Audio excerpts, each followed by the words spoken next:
వచ్చిన తర్వాత ఈ ఒక్క కూటమి ప్రభుత్వం వచ్చిన తర్వాత ప్రజల జీవితాలు అస్తవ్యస్తంగా తయారైంది. మధ్యతరగతిలోని బతుకులు చిన్నాభిన్నం అయిపోయినాయి.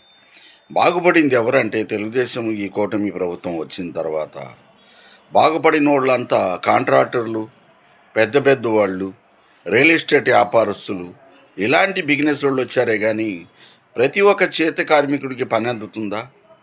జగన్మోహన్ రెడ్డి గారు పథకాలు ఆలోచించి ప్రతి పేదవాడికి ఏదో ఒక సంక్షేమ పథకం అందాలని ఇంటికి ఆలోచించి ఏదో ఒక పథకం అనేది పెట్టారు. దాని ద్వారాగా పేదవాళ్ళు అది ఆసరా చేసుకుని డబ్బు ఉందన్న బలంతో, కొంచెం డబ్బు ఉందన్న ఒక ఆలోచనతో ఏదో ఒక వ్యాపారం అనేది మొదలుపెట్టారు.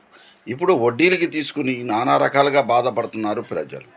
ఇవే ఆ ప్రభుత్వాలు చేసే పనులు. జగన్మోహన్ రెడ్డి గారు ఇల్లు నిర్మాణాలు ఇచ్చి ఎంతోమందిని చెయ్యి ఎత్తితే చాలు ఇల్లు లేనివాడు ఉండకూడదని ఆయన అన్ని వందల ఇల్లు ఇచ్చిన ఘనత మన జగన్మోహన్ రెడ్డి గారిది కదా. చంద్రబాబు గారు ఇస్తానని చెప్పారుగా. ఆయన ఎంతసేపు ఇలాంటి వాళ్ళంతా అద్దీళ్లలో ఉండే వాళ్ళంతా వెళ్ళి సొంత ఇంటి నిర్మాణంలో ఉంటే మమ్మల్ని పట్టించుకునేవాడు ఉండరని ఆయన ఒక ఆలోచన. కాబట్టి ఇలాంటి ఆలోచనలతో ఈ రకమైన ఉద్దేశాలతో వచ్చారు ప్రతి ఒక్క కూటమి ప్రభుత్వాలు. జనసేన పేదవాళ్ళు అది ఇదని అంటాడు. ఆయనకి పేదరికం అంటే ఏం తెలుసు? ఎప్పుడో చిన్ననాటి టైంలో పేదరికం అనిపించాడు. ఇప్పుడు కోట్లు పరిగెడుతున్నాడు. అసలు నీ దగ్గర ఉన్న డబ్బుతో ఎంతమంది జీవితాలు బాగుపడతాయో తెలుసా?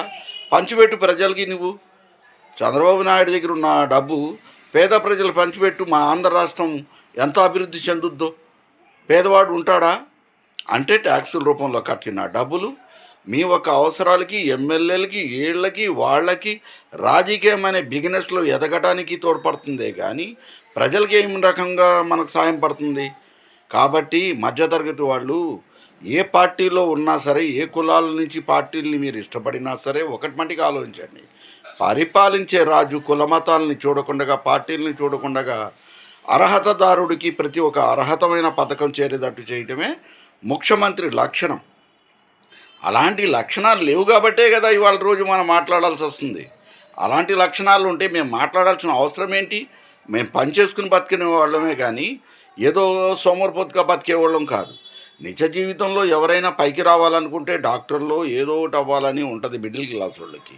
వాళ్ళని చదివిస్తే రోడ్డు మీద ఏం చేయగలుగుతున్నాం? ప్రతి ఒక్కళ్ళు కూడా ఇదివరకు వ్యవసాయం చేసేవాళ్ళు పిల్లలు ఇప్పుడు వ్యవసాయం చేస్తున్నారా? ఎవరైనా చేయటానికి టైం ఎక్కడుంది?